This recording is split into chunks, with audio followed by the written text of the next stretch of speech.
നമ്മുടെ കേരളത്തിൻ്റെ വ്യവസായ വികസനത്തിന് വളരെ പ്രധാനപ്പെട്ട ഒരു പദ്ധതിയായിട്ടാണ് കൊച്ചി ബാംഗ്ലൂരു ഇൻഡസ്ട്രിയൽ കോറിഡോർ കണക്കാക്കപ്പെടുന്നത്.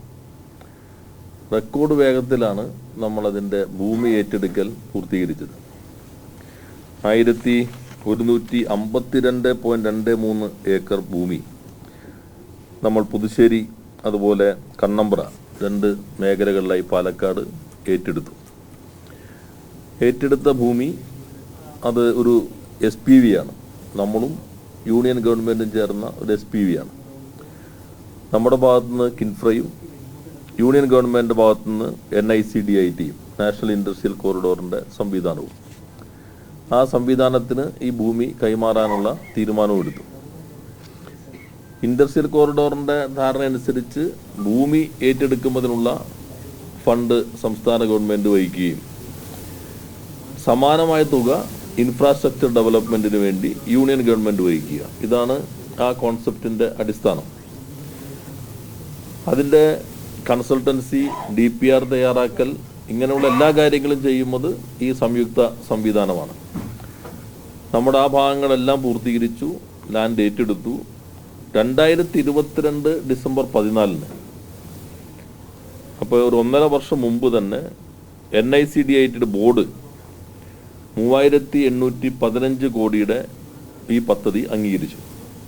അപ്പോൾ നമ്മുടെ ഭാഗം നമ്മൾ ലാൻഡ് ഏറ്റെടുത്ത് പൂർത്തീകരിച്ചു.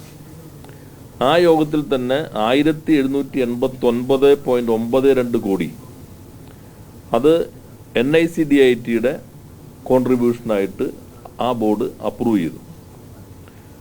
അപ്പോൾ യഥാർത്ഥത്തിൽ പിന്നെ ക്യാബിനറ്റിനോട് അംഗീകാരം മാത്രമേ ഉള്ളൂ. കാരണം ക്യാബിനറ്റ് കൂടി അംഗീകരിച്ചിട്ടാണ് ഇത് കൊച്ചി ബാംഗ്ലൂർ ഇൻഡസ്ട്രിയൽ കോറിഡോറിലേക്ക് വന്നത്.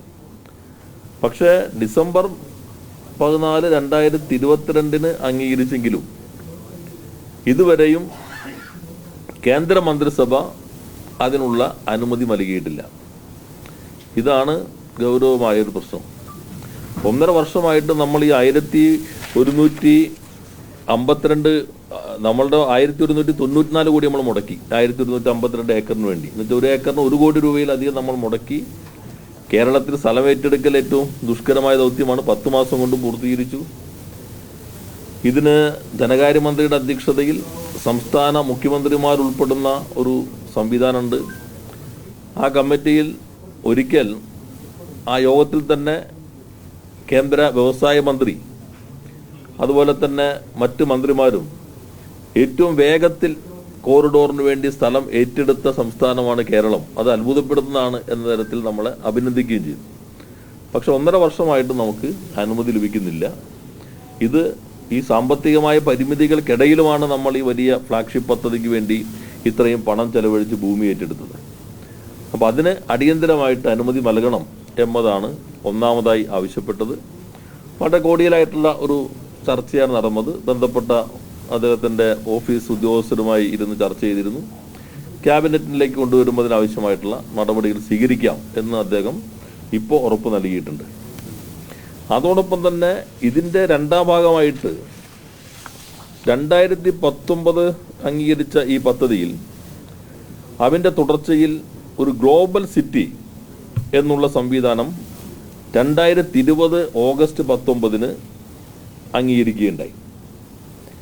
അത് സംബന്ധിച്ച് NICDIC തന്നെ, നേരത്തെ പറഞ്ഞ NICDIC നാഷണൽ ഇൻഡസ്ട്രിയൽ കോറിഡോറിൻ്റെ ഈ കേന്ദ്ര സംവിധാനം തന്നെ കൺസൾട്ടൻസിയെ മാസ്റ്റർ പ്ലാനും ഡീറ്റെയിൽ പ്രൊജക്ട് റിപ്പോർട്ടും തയ്യാറാക്കാനായി ചുമതലപ്പെടുത്തി. നമ്മുടെ ഗിഫ്റ്റ് സിറ്റി എന്നാണ് അന്ന് അംഗീകരിച്ചിരുന്നത്. അതിൻ്റെ ഭാഗമായി നമ്മൾ ലാൻഡ് ഏറ്റെടുക്കൽ നടപടികളിലേക്ക് കടന്നു. ഇപ്പോൾ 358 ഏക്കർ ഭൂമി എറണാകുളം ജില്ലയിൽ അയ്യമ്പുഴ പഞ്ചായത്തിൽ നെടുമ്പാശ്ശേരി വിമാനത്താവളത്ത് അധിക ദൂരെ അല്ലാതെ ഏറ്റെടുക്കുന്ന 11 നോട്ടിഫിക്കേഷൻ വരെ വന്നു. നേരത്തെ കണ്ടതിനേക്കാളും നമ്മൾ ആദ്യം 500 ഏക്കർ 500 കോടി രൂപയാണ് കണ്ടിരുന്നത്. എന്നാൽ സ്ഥലവാസികളുടെ അഭിപ്രായം എല്ലാം പരിഗണിച്ച് 500 ഏക്കർ എന്നുള്ളത് 358 ഏക്കറായി മാറി. പക്ഷേ സ്ഥലവിലേക്ക് വന്നപ്പോൾ 500 ഏക്കറിന് 500 കോടി എന്നുള്ളത് 358 ഏക്കറിന് 850 കോടി രൂപയായിട്ട് ഉയർന്നു. അത് കിഫ്ബി അത് എന്ന ഫണ്ട് അനുവദിച്ചു. ഗവൺമെൻറ് അതിന് അംഗീകാരം നൽകി. എന്നാൽ ഈ ഘട്ടത്തിൽ നമ്മളോട് പറഞ്ഞു ഗിഫ്റ്റ് സിറ്റി എന്ന പേര് ഇനി നമുക്ക് ഉപയോഗിക്കാൻ പാടില്ല. അത് ഗുജറാത്തിലെ ഗിഫ്റ്റ് സിറ്റി, അവർക്ക് മാത്രമാണ് ആ പേരിന് അവകാശമുള്ളൂ. അതുകൊണ്ട് നിങ്ങൾ പേര് മാറ്റണം എന്ന് NICDIT ആവശ്യപ്പെടുകയുണ്ടായി. അപ്പോൾ ഒരു പേരിൽ നിന്നിട്ട് പ്രൊജക്റ്റ് നഷ്ടപ്പെടേണ്ടതില്ല എന്നതുകൊണ്ട് നമ്മൾ നേരെ ഗ്ലോബൽ സിറ്റി എന്ന പേരിലേക്ക് അത് മാറ്റി. അതിൻ്റെ മറ്റ് DPR തയ്യാറാക്കാനൊക്കെ നേരത്തെ ഒരു ഏജൻസിയെ ഏൽപ്പിച്ചിരുന്നു. ഗ്ലോബൽ സിറ്റി എന്നതിൻ്റെ പേര് മാറ്റിയെങ്കിലും ഉള്ളടക്കം നേരത്തെ ഉള്ളതുപോലെ തന്നെയാണ്. അത് IT സ്ഥാപനങ്ങൾ, ഫിൻടെക് സ്ഥാപനങ്ങൾ, ഇപ്പോൾ ഇന്ത്യക്ക് വലിയ സാധ്യതയുള്ള GCC ഗ്ലോബൽ കേപ്പബിലിറ്റി സെൻറ്ററിൻ്റെ സംവിധാനങ്ങൾ, അക്കൗണ്ടൻസി, അമേരിക്കൻ ഉൾപ്പെടെ ഇൻ്റർനാഷണൽ അക്കൗണ്ടൻസി സംവിധാനങ്ങൾ, റിസർച്ച് ഡെവലപ്മെൻറ്റ്, ഹോസ്പിറ്റാലിറ്റി, ഇങ്ങനെയുള്ള ഒരു വലിയ സംവിധാനമായിട്ടാണ് വിഭാവനം ചെയ്തിട്ടുള്ളത്.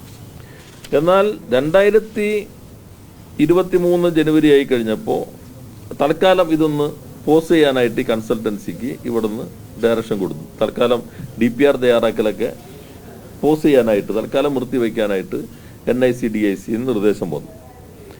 അപ്പോൾ ഇപ്പോൾ അത് സംബന്ധിച്ചൊരു വ്യക്തതയില്ല. നമ്മളാണെങ്കിൽ ഒരു വലിയ പദ്ധതിയാണ്, ഇന്ത്യയിലെ തന്നെ രണ്ടാമത്തെ ഒരു ഫിൻടെക്, എജ്ടെക്, ഹെൽത്ത് ടെക് ഇങ്ങനെയുള്ള സാങ്കേതികത ഉപയോഗിച്ച് കേരളത്തിന് ഏറ്റവും അനുയോജ്യമായിട്ടുള്ള ഒരു സംവിധാനം എന്ന നിലയിലാണ് ആ പദ്ധതി വിഭാവനം ചെയ്തിട്ടുള്ളത്. അത് വലിയ മാറ്റം കേരളത്തിൽ സൃഷ്ടിക്കുമെന്ന് തന്നെയാണ് സർക്കാർ കരുതുന്നത്. കാരണം നമ്മുടെ ഏറ്റവും വലിയ സാധ്യതയാണ് ഇത്തരത്തിലുള്ള IT വ്യവസായങ്ങൾ, ടെക്നോളജി ബേസ്ഡ് ആയിട്ടുള്ള സർവീസ് ഇൻഡസ്ട്രി, റിസർച്ച് ഓറിയൻറ്റഡ് ആയിട്ടുള്ള ഇൻഡസ്ട്രി. ഇതാണ് നമുക്ക് കേരളത്തിന് വലിയ സാധ്യതയുള്ളത്. അപ്പോൾ അതിപ്പോൾ ഒരു വ്യക്തതയില്ലാതെ നിൽക്കുകയാണ്. അപ്പോൾ അതിന് അംഗീകാരം നൽകണം എന്ന കാര്യം ഇന്നലെ പറഞ്ഞിട്ടുണ്ട്. ആ പ്രശ്നം പരിശോധിച്ചിട്ട് തുടർ നടപടികൾ സ്വീകരിക്കാമെന്നാണ് പറഞ്ഞിട്ടുള്ളത്. എന്നാൽ 2024 ഏപ്രിൽ 17 തന്നെ കേരളത്തിൻ്റെ മുഖ്യമന്ത്രി, പ്രധാനമന്ത്രിയാണ് ഇതിൻ്റെ NICDIC പ്രധാന ആൾ, ധനമന്ത്രിയാണ് കമ്മിറ്റിയെ ചെയർ ചെയ്യുന്നത്. വ്യവസായ വകുപ്പാണ് പ്രധാനമായി കൈകാര്യം ചെയ്യുന്നത്. പ്രധാനമന്ത്രിക്ക് തന്നെ പ്രത്യേകം കത്തെഴുതുകയുണ്ടായി. ഇത് സംബന്ധിച്ചുള്ള അംഗീകാരം നൽകണം, നമ്മൾ ഇത്രയും നടപടികൾ നീക്കി കഴിഞ്ഞു എന്ന് സൂചിപ്പിക്കുകയുണ്ടായി. എന്നാൽ അത് ശേഷവും തുടർ നടപടികൾ ഉണ്ടായിട്ടില്ല. അപ്പോൾ എത്രയും പെട്ടെന്ന് ഇതിന് അംഗീകാരം നൽകേണ്ടതുണ്ട്. പ്രത്യേകിച്ച് നമ്മളിപ്പോൾ ഇൻഡസ്ട്രിയൽ പോളിസി, നമ്മൾ നോളേജ് ബേസ്ഡ് ആയിട്ടുള്ള ഇൻഡസ്ട്രിക്കാണ് പ്രാധാന്യം നൽകുന്നത്. നമ്മുടെ ഇന്ത്യയിലെ തന്നെ ആദ്യത്തെ ജനറേറ്റീവ് AI കോൺക്ലേവ് ഈ 11-12 IBM-മായി ചേർന്ന് നമ്മൾ കൊച്ചിയിൽ സംഘടിപ്പിക്കുകയാണ്. ഇന്ത്യയിലെ ആദ്യത്തെ ഇൻ്റർനാഷണൽ ജനറേറ്റീവ് AI കോൺക്ലേവ് ആണ്. ഓഗസ്റ്റിൽ നമ്മൾ ഇൻ്റർനാഷണൽ റോബോട്ടിക്സ് റൗണ്ട് ടേബിൾ കൊച്ചിയിൽ സംഘടിപ്പിക്കുകയാണ്. അത് കഴിഞ്ഞാൽ 12 ഗ്ലോബൽ റൗണ്ട് ടേബിളുകളും അതിൻ്റെ തുടർച്ചയിൽ ജനുവരിയിൽ ഗ്ലോബൽ ഇൻവെസ്റ്റർ മീറ്റ് എന്ന നിലയിലാണ് പോകുന്നത്. അപ്പോൾ അതിൽ ഏറ്റവും പ്രധാനപ്പെട്ട ഒന്ന് നമ്മുടെ ഈ സിറ്റിയാണ്, നമ്മുടെ ഇൻഡസ്ട്രിയൽ കോറിഡോറാണ്. അതിന് അടിയന്തരമായ അംഗീകാരം നൽകണം എന്നാണ് ആവശ്യപ്പെട്ടിട്ടുള്ളത്. അതിന് അനുകൂലമായ പ്രതികരണമാണ് ഇപ്പോൾ ഉണ്ടായിട്ടുള്ളത്. എത്രയും പെട്ടെന്ന് അത് തീരുമാനമെടുക്കണമെന്നാണ് സൂചിപ്പിക്കാനുള്ളത്.